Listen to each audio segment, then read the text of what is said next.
Hi, everybody. Welcome to the NJN webinar. This is Noam Shelef, the Vice President of Communications. We are just going to give it a minute for everybody to get into this room, and then we'll start the webinar. I have been very much looking forward to this conversation. Um, uh, I will just say I feel that with everything that has happened, the way the world has changed over the last 2.5 years, um, I know that I haven't paid enough attention to what's happened in the West Bank and how that has changed the world, and that is going to have implications for the future.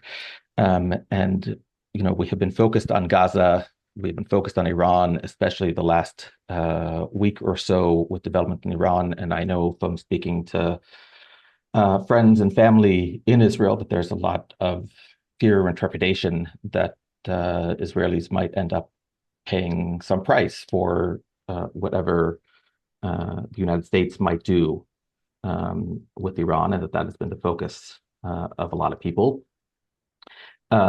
And with all of that, I have wanted to do this webinar because I think it's really, really, really important for us to pay attention to what's happened and what is happening in the West Bank. Some of us feel like we knew what the situation in the West Bank was like very well, and I'm speaking to myself once upon a time. But I generally feel like I could use more knowledge about all the ways that it has changed since October 7th, with this current terrible Israeli government in place, and while everybody's eyes were focused elsewhere. A couple of notes of housekeeping, sort of before we begin. This webinar is being recorded. The recording will be available on our website, newjewishnarrative.org, as soon as we possibly can. That normally takes us about a day to make happen, but if there's a part that you missed or that you want to watch again, or something that you want to share with a friend or a colleague, it will be available there. We will be taking questions. Please, please, please use the Q&A function, and not the chat or raised hand to get our attention. I will be reading the questions as they come in and either folding them into my questions to Hagit or just framing them, putting the questions to her at the end. And I'm glad that everybody's joined us for this conversation. I want to turn it over to Hagit, but I'm not going to do sort of a formal introduction. I think a lot of the NJN audience knows Hagit well. I met Hagit probably about 20 years ago. I have come to know her as somebody who has tremendous knowledge about what the situation is like on the West Bank, very strong relationships, experience looking what's happening on the ground.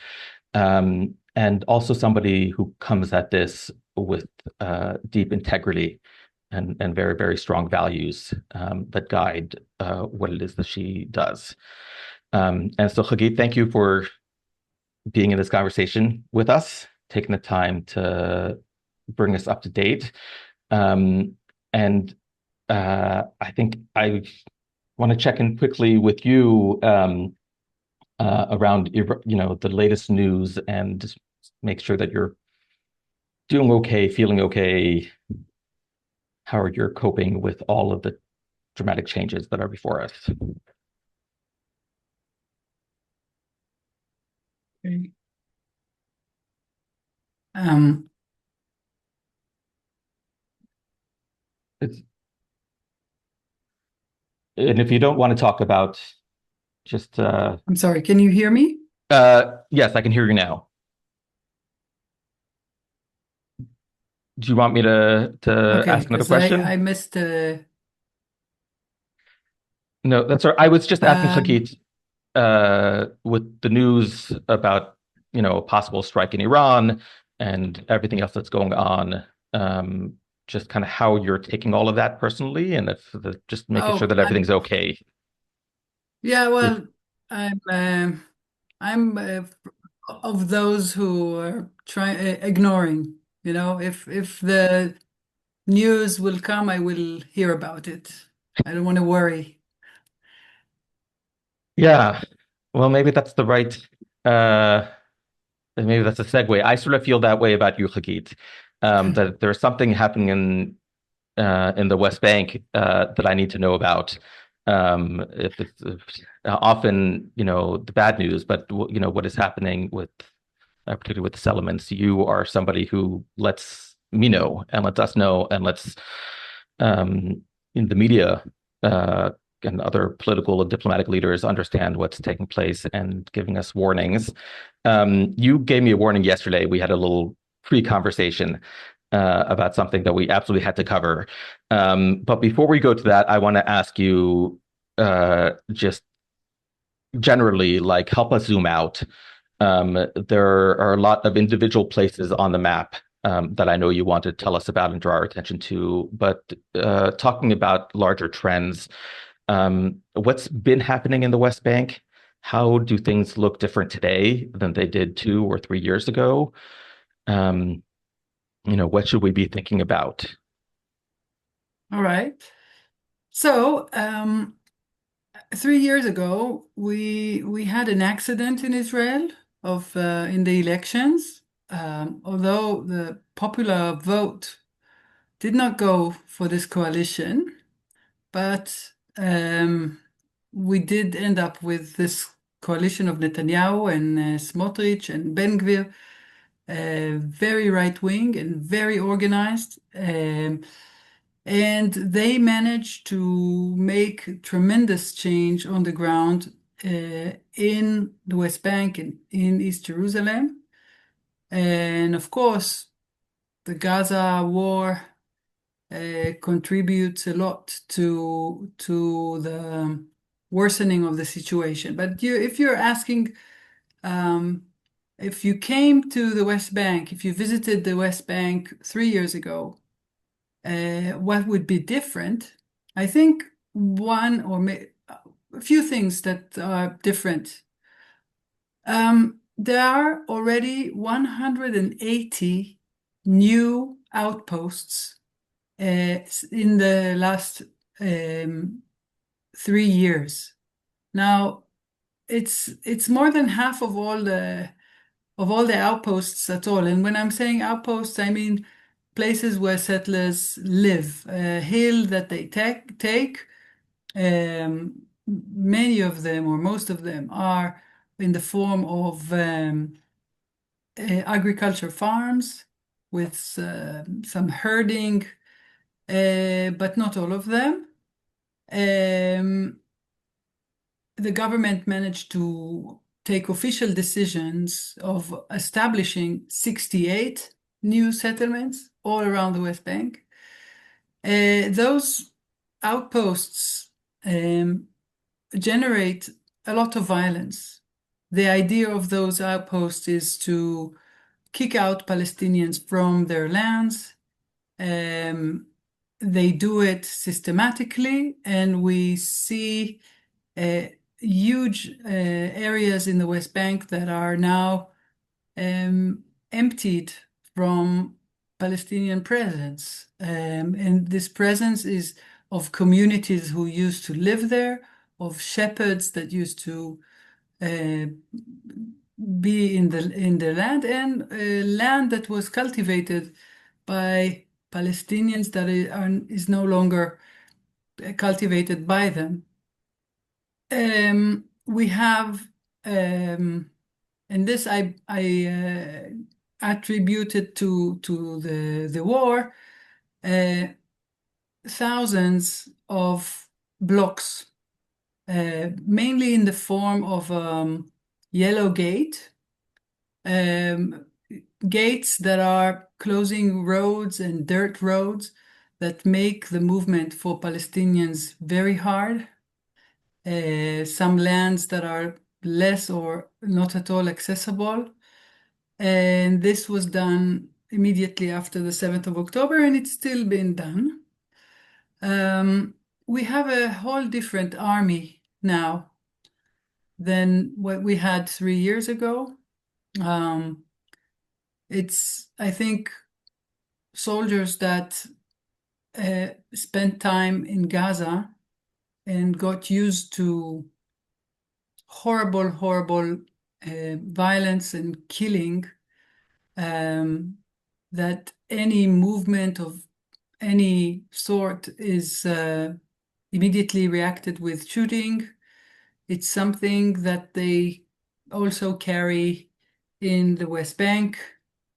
The military is much more violent, aggressive.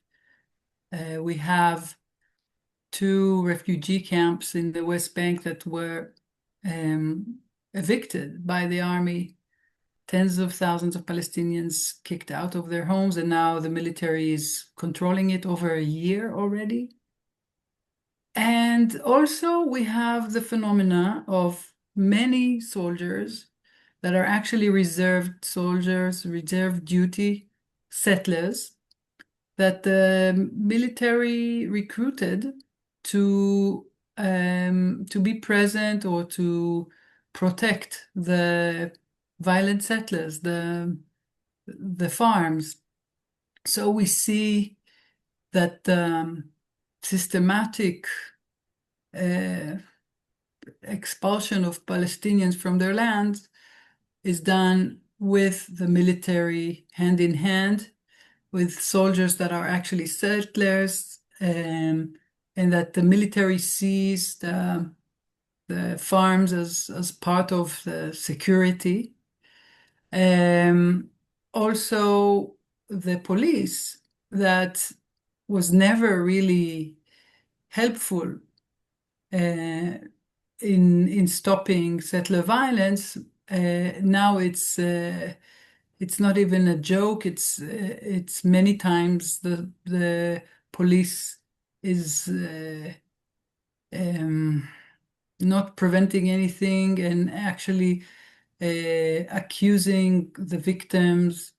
And so the situation is now that we we almost have no one that we can turn to. And I'm saying we, I mean the community of those activists that are trying to be in touch or to escort Palestinians. And I actually mean that the Palestinians don't have much where to turn to. You know, the even the courts, um, it's a different court than a decade ago because of the changes that took place, but also because of the tremendous pressure on the courts and the fact that judges will not pick the fight with the government over the rights of Palestinians. And so it's very depressing. Noam, remind me that I need that to say things that maybe have some hope in it.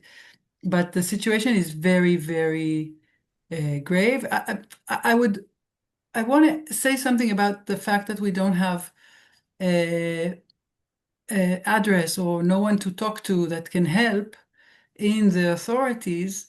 It is part of the annexation move that this government did.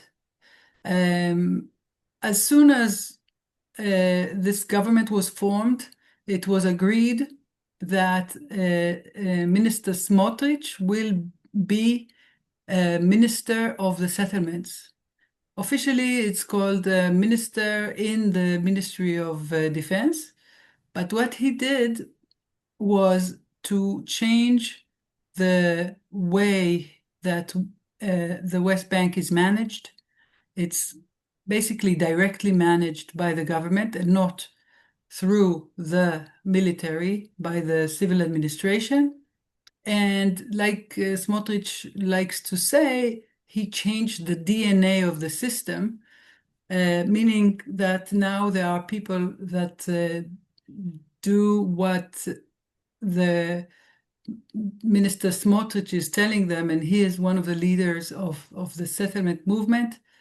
And for instance, the legal advisor of the military. That was the main address to all, if their settlers are invading private land, if there is illegal outposts being erected, anything, the address is used to be the legal advisor of the military. Now it is the legal advisor that was nominated by Smotrich, and it is in the Ministry of Defense, and they don't reply. They just ignore. Um, I want to say thank you for walking us through that. I did not expect to be uplifted by the survey, but it is sort of a dramatic look at things were bad 3 years ago, and they are um, worse in so many ways right now. Um, I want to uh, so I want to transition. There's so many things I want to bring up, and we're also starting to get in some questions. We actually have three questions that really kind of overlap into two questions. It's sort of like one and a half from each person. Um, uh, but we'll come to those in just a little bit, but I want to maybe talk about E1 or ask you about E1. This is the item when we spoke yesterday, and you said like, no, we need to talk about E1. And so, those are some of the big picture ways in which things have changed and gotten worse. And in a moment coming up down the road, I'll ask you about what we're doing about it and what the path forward looks like. But right now, I want to take the time for you to walk us through what's happening in E1 and why it's so problematic. Yeah. Those of you that are, veteran in this issue, I for sure remember E1 and heard about it. It's a plan to build a new settlement, which is officially part of Ma'ale Adumim settlement, east of East Jerusalem. And I put up now on my screen a map of it. So if you're listening, I will try to describe it, but and if you're watching, or you can watch it, take a look later. So E1 is at the heart of the West Bank. It was, and it is considered a fatal blow to a possibility of ending this conflict with an agreement. The two-state solution depends on a viable Palestinian state established in the West Bank with its capital in East Jerusalem. E1 torpedoes this um, possibility. It is because of two main things. One is that the heart of the West Bank is the largest metropolitan area of the West Bank. From Ramallah through East Jerusalem and Bethlehem, we have almost 1 million Palestinians living. That is the heart of the West Bank. They don't have where to develop, or if they want to viably develop, it is eastward. And E1 is one of the areas where is most valuable land for this development, and there are not much alternative to it. So that's one thing. And the other thing is that E1 and what Israel is have in mind for E1 is actually cutting the West Bank into northern part and southern part. And I want to elaborate more about it. But what this government did, I mean, so for many, many years, E1 and we've been flagging this settlement as a horrible thing, and mainly the Americans put the brakes on that and didn't allow Israel to move forward with it. But now it seems that they can, that they allow it, and the plans were approved um, in August this year. But we were very surprised to find out that it's not only approved, but they have already in December published a tender to the implementation of the plan. And that is very fast. Usually it takes much more time between the approval of the plan to the tendering, the call for proposals for contractors to start the construction. And there is a serious fear that the construction might start in the coming months, especially the infrastructure, even before the elections in Israel. And if you have the tractors on the ground, it's much, much harder to stop it. And along with this goes another project that last week the government informed that they are going to start, and it is a road that the government calls it the Sovereignty Road or the Fabric of Life Road. I would call it the Apartheid Road. And the road, I will try to explain what it is. It's a road between El Azariya and Azaim, and it's a kind of a shortcut for the Palestinian movement from south to north or north to south. And for understanding what this road is meant for, and it's actually meant for closing down the whole heart of the West Bank for Palestinians. It's actually, as soon as they finish this road, about 3% of the West Bank will be closed for Palestinians. And we're talking about the very heart of the West Bank. So here, I don't know if you can see it on the screen, I marked in green the route of the traffic of Palestinians from north to south. Since Israel closed East Jerusalem for Palestinians, and now there is even a wall, so the historic road from Bethlehem to Ramallah through East Jerusalem is closed for Palestinians. So they have to detour to go from Bethlehem northeast through the desert to El Azariya. And when they reach El Azariya, they go on the road that is parallel to Ma'ale Adumim settlement, road number 1, and then they turn north to Chizmeh towards Ramallah. That's the only road that connects north and south in the West Bank.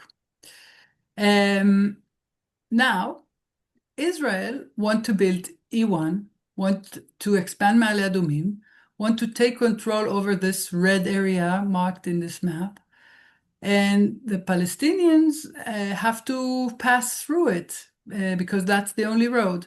So what Israel want to do is to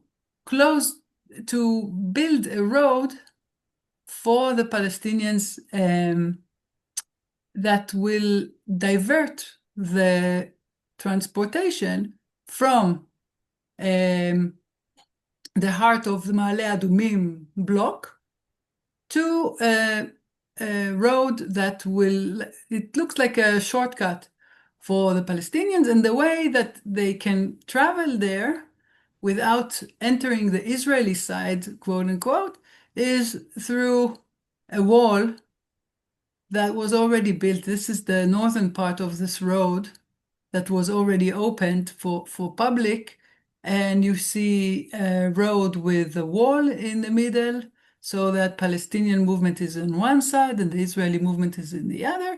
And this way, um, the, the whole Palestinian movement is diverted from the Ma'ale Adumim E1 area, and there will no need to have a checkpoint between Ma'ale Adumim and Jerusalem, because no Palestinian cars will have any potential to enter, because the whole area will be closed for Palestinian cars.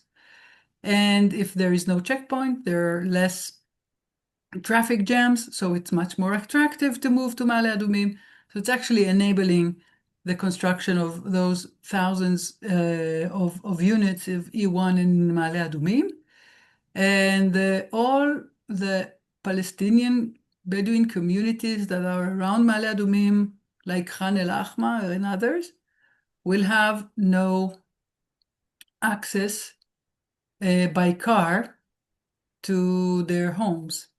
So there is a serious threat of an expulsion of thousands of Palestinians with many communities. And that is a serious, serious threat that the government last week announced the Palestinian residents that they intend to start the construction of the road in 1 month. I believe they will try to go to court again against it, but we don't know if they will get any assistance from the court or even holding of some time. Maybe they can buy some time. But it's really the urgent now to do whatever we can to prevent it, because it's really dramatic. Not even if you don't believe that the two-state is possible, two-state solution is possible. If even to have not a Palestinian state, but just a kind of development of a Palestinian economy, you cannot allow the takeover of the heart of the West Bank. Yeah, I want to add, if I may, just something that struck me looking at those maps, which I think are very, very helpful. But I think the topography is not easily represented on those maps. And one of the ways um, the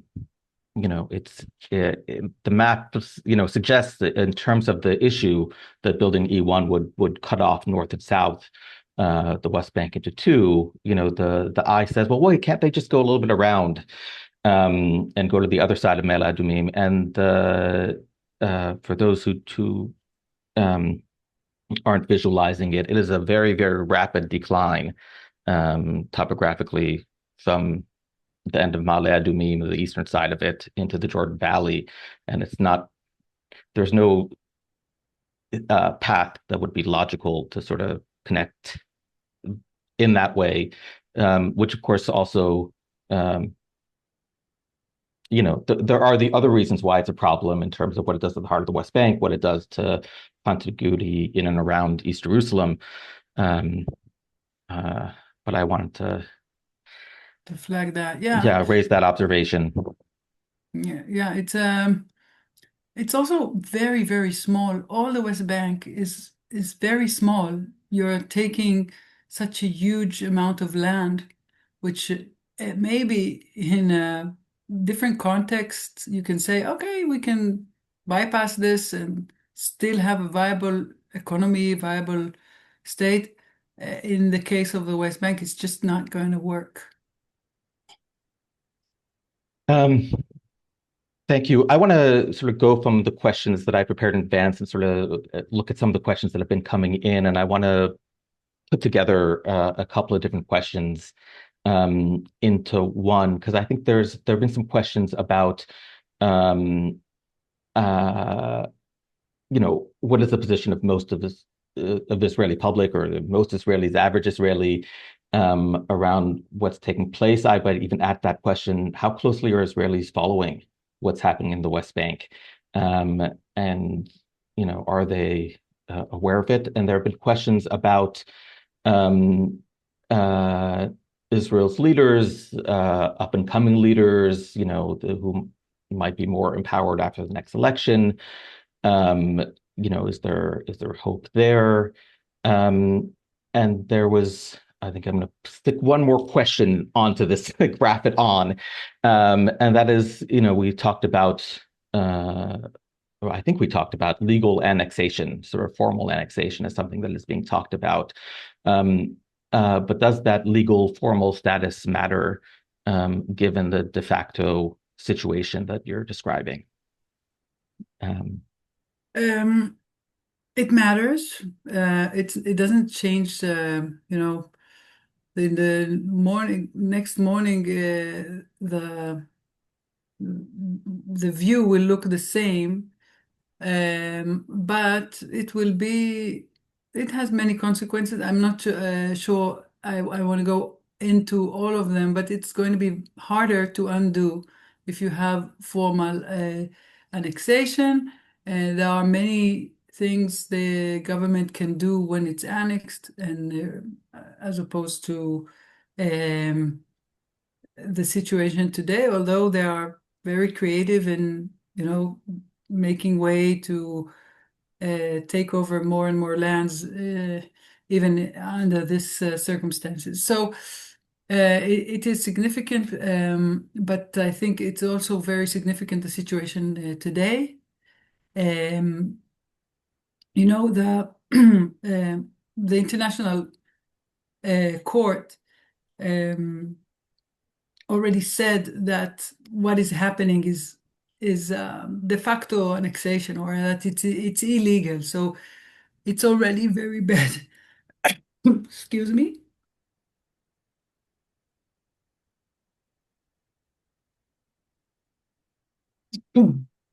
But I think the sorry, very sorry. Um, the other question is more important because the Israeli public, um, unfortunately, it's not so easy to bring the Israeli public to hear about it, especially not about E1 or the big picture. What is, I think, in the discourse today is settler violence, and this is something we didn't have in the past. Um,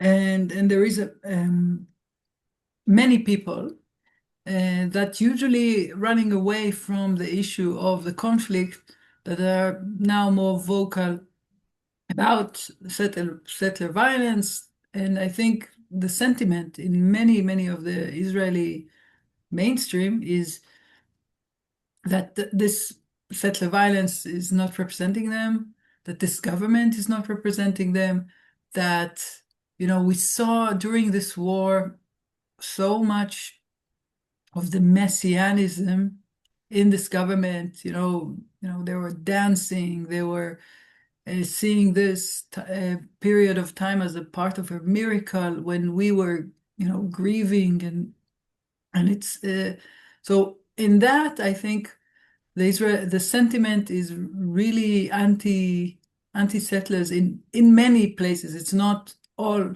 the Israeli society, of course. We have a lot of support to to this sentiment, the the right wing and Ben Gvir and racism and hatred towards Palestinians is also something that exists. But the issue of solving the conflict or getting to an agreement or doing measures that will lead us closer to a potential of an agreement is not enough at all in the discourse, and it's one of our biggest challenges. I'm so sorry.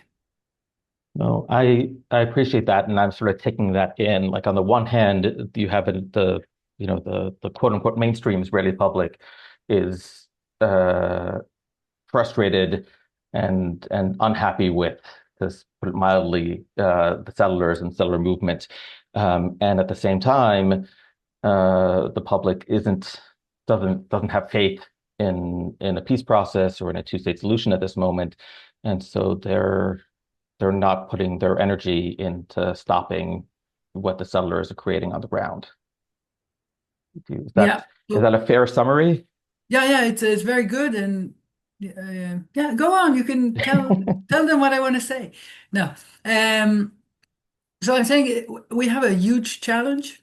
Um, I think for 20 years now, in the Israeli discourse, uh, our issue was the politicians were running away from it, from the conflict. They don't want to be, named or be attacked by the right wing as traitors, as not patriotic enough. So they left the scene. They left the game. There is no opposition to this government, and unfortunately, we also have an administration in the United States that also is not interested in preventing the horrible moves in the West Bank and the world also. I mean, they have a lot on their minds, and our issue is being pushed um, pushed to further down in the priorities. However, I think the public opinion in the world has changed dramatically, and it's when Trump is going to be replaced, this sentiment of being against this occupation in the public opinion in the world um, will have its outcome, or will, and um, I think we have to realize that ongoing occupation is not viable for Israel. It's not sustainable. And I believe that one of the reactions or the outcomes of this horrible situation in Gaza will be the realization that we must end the occupation in order to save Israel. Yeah, thank you. There have been a number of questions that have touched on the point that you ended on, and including sort of the question of what can be done, what can American Jews do, what can international actors do? Do they have currency? You talked about the Trump administration having leverage, but you also talked about them not willing to execute on that leverage when it comes to the West Bank so far.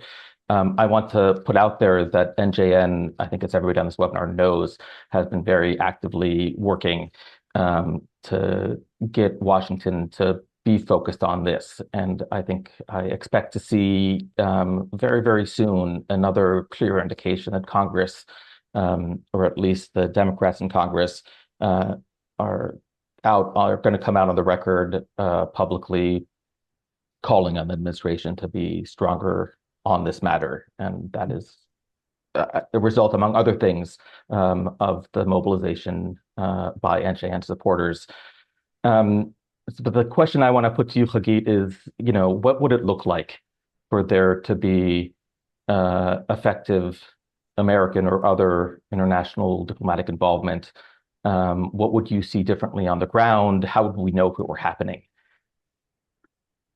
I think if it's effective, we will see it in the change in the Israeli policy.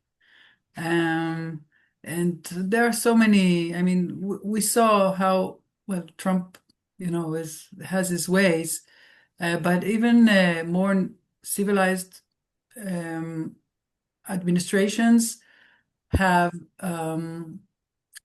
leverage and ways to show Israel what is best for the Israeli interests. And so I'm not worried about the means to do it.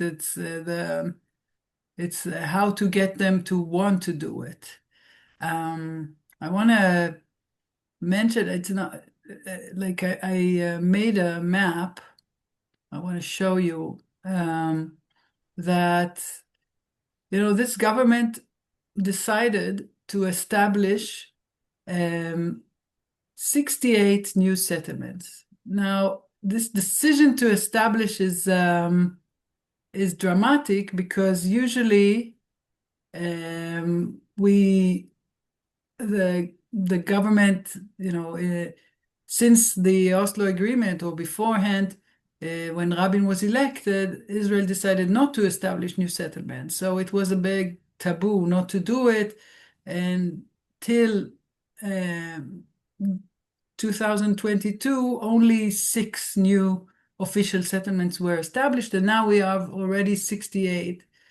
And I put them on this map where in the blue you can see the map of the deal of the century, if you remember that, the Trump plan, that I usually say it's a plan that we shouldn't look at because it's an annexation plan. It's not a plan for an agreement. But even if you look at the plan that the previous administration, Trump administration put forward for a kind of um, solution, which I say it's not a solution, it's not two states, it's an annexation, but you can see that the annexed areas that designated for annexation for Israel were all those blues, and the dots that you see on the map are those new official settlements that the government is establishing now.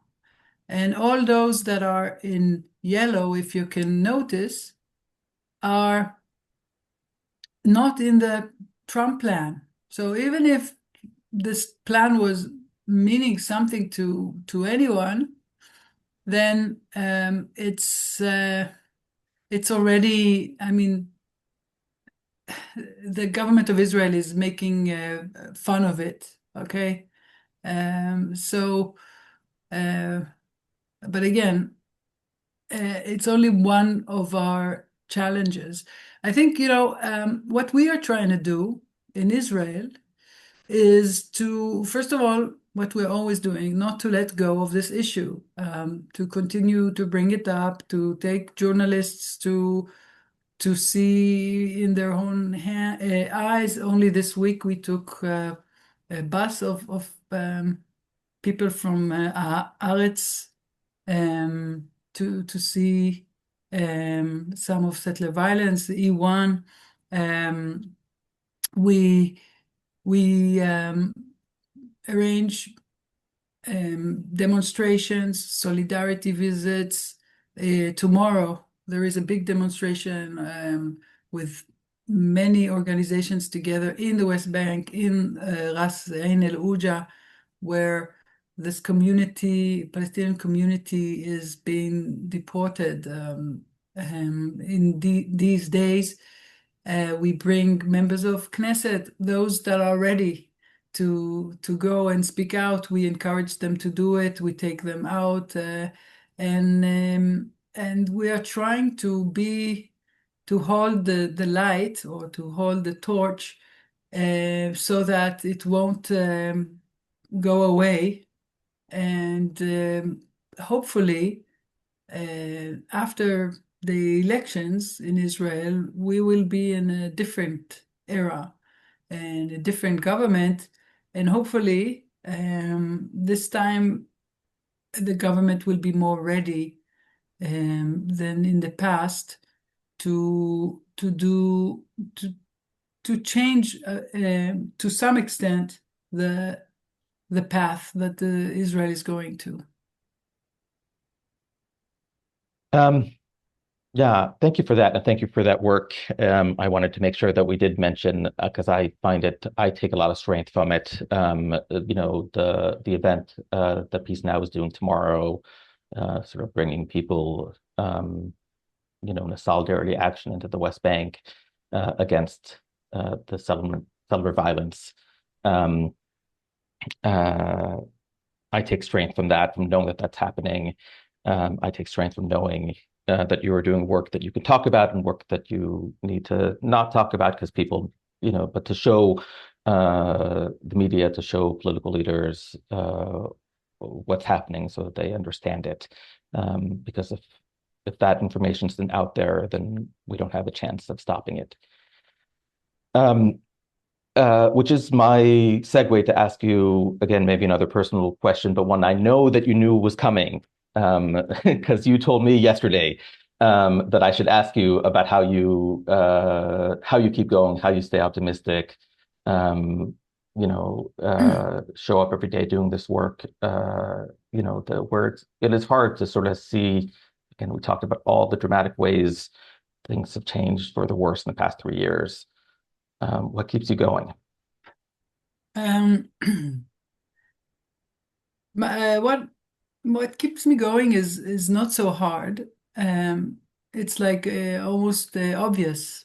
Um, there is horrible situation that need to be fixed, and it's not. I mean, since the 7th of October in Israel, all the time we ask, do you have hope? Do you have hope? What is the hope? And all that. And I say, uh, okay, hope or not hope, we need to start fixing it, or we need to do something.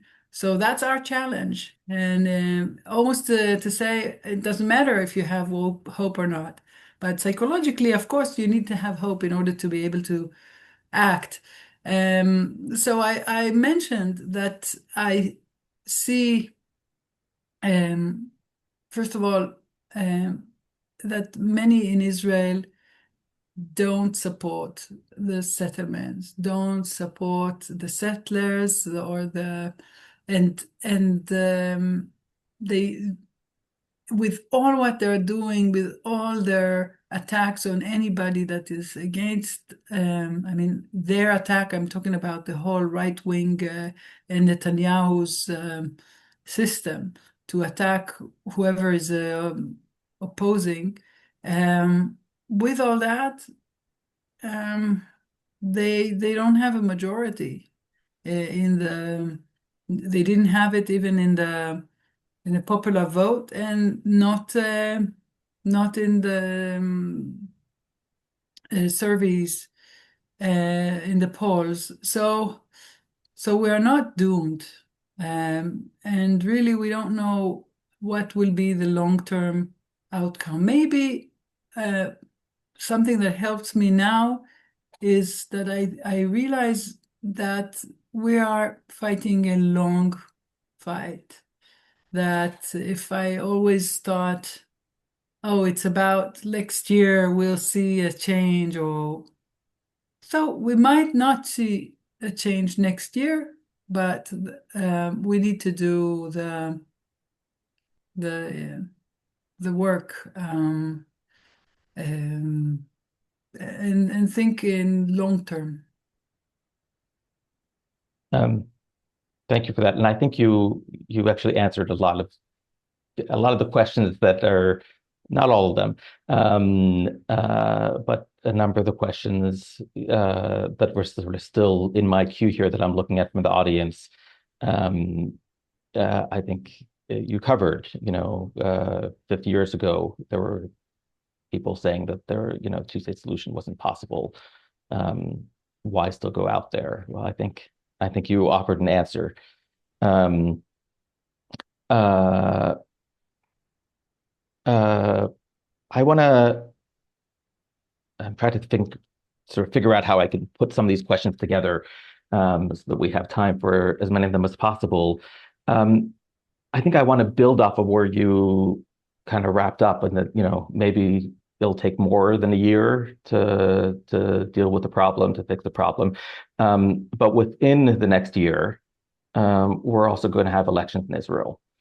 And I shared with you yesterday sort of my view, which I think you share, that this is the period between now and the elections in Israel, unless there is active American engagement, is a really, really dangerous time for changes in the West Bank. Um, uh, what do you see there, and what do you see might happen in the wake of elections? What is the best case scenario or good scenario? First of all, I want to say that the fact that we are in election coming up soon, I think the government is with full speed to get as many facts on the ground. And there's so many things that are going on. Um, I mentioned E1 because I think it's the huge and dramatic issue, but another example is that they are establishing now a whole system of registration of land, which is going to allow the government to take over a huge amount of lands, actually to dispossess the Palestinians, or to force them to be able to prove ownership in a way that they will never be able to do, and it's things that will be hard to undo and will make a lot of damage. We have a whole neighborhood in East Jerusalem, Batan el Hawa in Silwan, that is, the Palestinian families are now being expelled from their houses. I show you a photo of this um,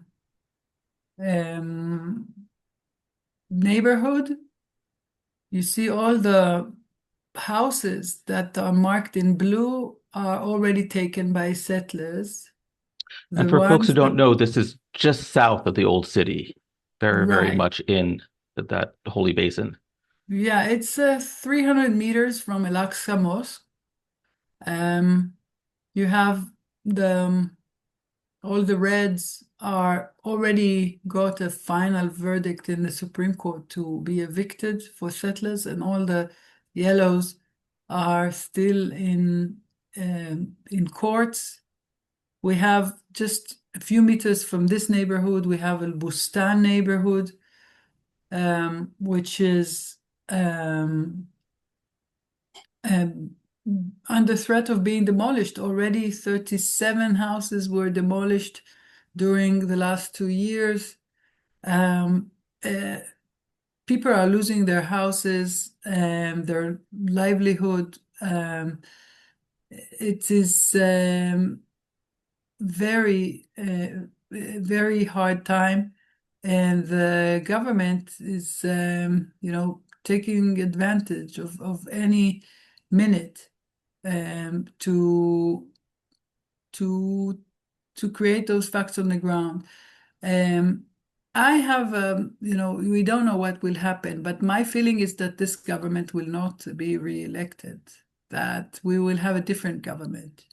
And the question will be what kind of government it's going to be, and it's not going to be, you know, my my dream government. It will probably look like the previous government that we had with Bennett and Lapid, so some kind of very right wing, but liberal or less anti-liberal, with some left wing powers in it. And I think if we are able to get as many the left wing to be powerful in this coalition, then the policies in our issues will be also different.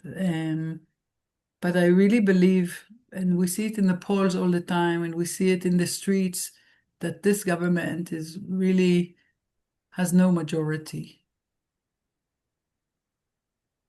Um, uh, well, that you know, I wasn't ready for that. So much of this conversation has been like really, really difficult news and things I need to gird myself for. I don't think I was ready for you to end on that note. That this, right in your assessment, this government its days are numbered, and they're going to do the damage that they're going to do, but they will likely be replaced by something that is at least marginally better. Um, we have 3 minutes left, and so many questions that we haven't gotten to. Um, I do want to ask that there have been a number of people asking about the displaced Palestinians and where they're going. You mentioned at the top of this conversation the refugee camps that have been depopulated, and we were talking a moment ago about Silwan and East Jerusalem. What happens to those people? Um, they spread out.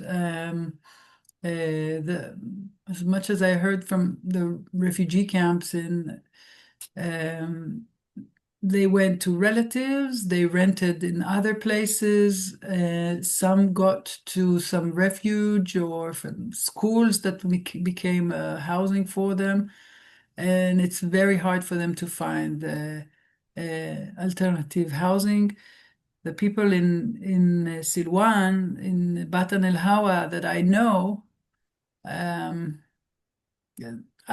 some of them ended up living outside of the fence in Jerusalem because Jerusalem is very, very expensive, and renting an apartment in the wall, inside the wall, is very expensive for them. Um, and some, rent and pay a lot. The Palestinians, the Bedouins in the West Bank that we're talking about, thousands of people already being expelled, they go to a different village and ask for a piece of land and to the outskirts of another village and rent and build their lives in a new place. I met a Bedouin family under threat of being evicted. They eventually left from an outpost that was established west of Ramallah. And when I talked to them, they said their family is Malichat. And I said, "Ah, Malichat. They are Malichat next to Jericho." And they said, "Yeah, we were deported from there." And so they were twice kicked out from settlers that were harassing them, attacking them. And it's very, very hard for them. Their lives were not easy before, and now we're talking also, I mean, it's so depressing. Israel stopped all workers from West Bank. There is no permits to enter Israel since the 7th of October. And we're talking about more than 100,000 people that lost their jobs, and it's really people don't have Right. money. And 100,000 out of a population of the West Bank population, Palestinians, what, 2.5 million, 3 million? It's 3 millions, um, but we're talking about the one of the biggest um, income in terms of income in the Palestinian society. It's a huge amount of money. Many, many families depended on it. And now that they have, I meet so many Palestinians that, okay, they have a vineyard, but now they cannot access it because the army is not allowing anymore because it's too close to a settlement, or that the settlers are kicking them out, and they're really in a it's horrible. Yeah. All right, we are just past the hour mark. I want to say a couple of things before I turn it back to Hagit for sort of anything else that you want to leave us with. I want to sort of build off of what you were talking about to say that a lot of this were other elements about what's been happening in the West Bank that I had been initially hoping to build into this webinar. But in terms of finding the right speakers to do that, we weren't able to for this time. We hope we'll do it in the near future.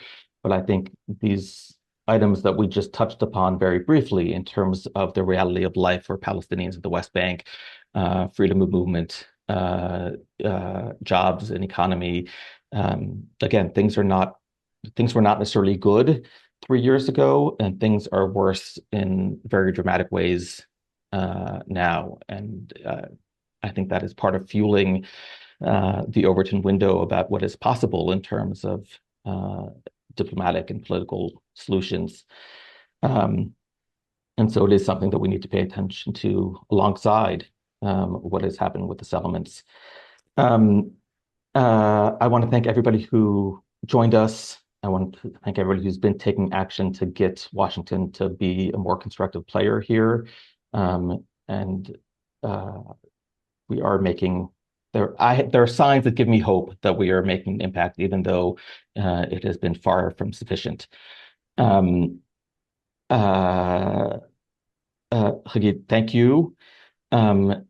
For Thank you. this time and for what you are doing day in and day out to make a better future possible. Um, and just to ask if there's anything that you want to leave us with. Um, don't give up. It's so important. So continue to be involved. Continue to, even if it's hard, that's what we need to do. But thank you very much. Yeah. Thank you. Have a good evening, Hagit. Have a good day, afternoon. I think for most of our uh, participants. We'll see you next time.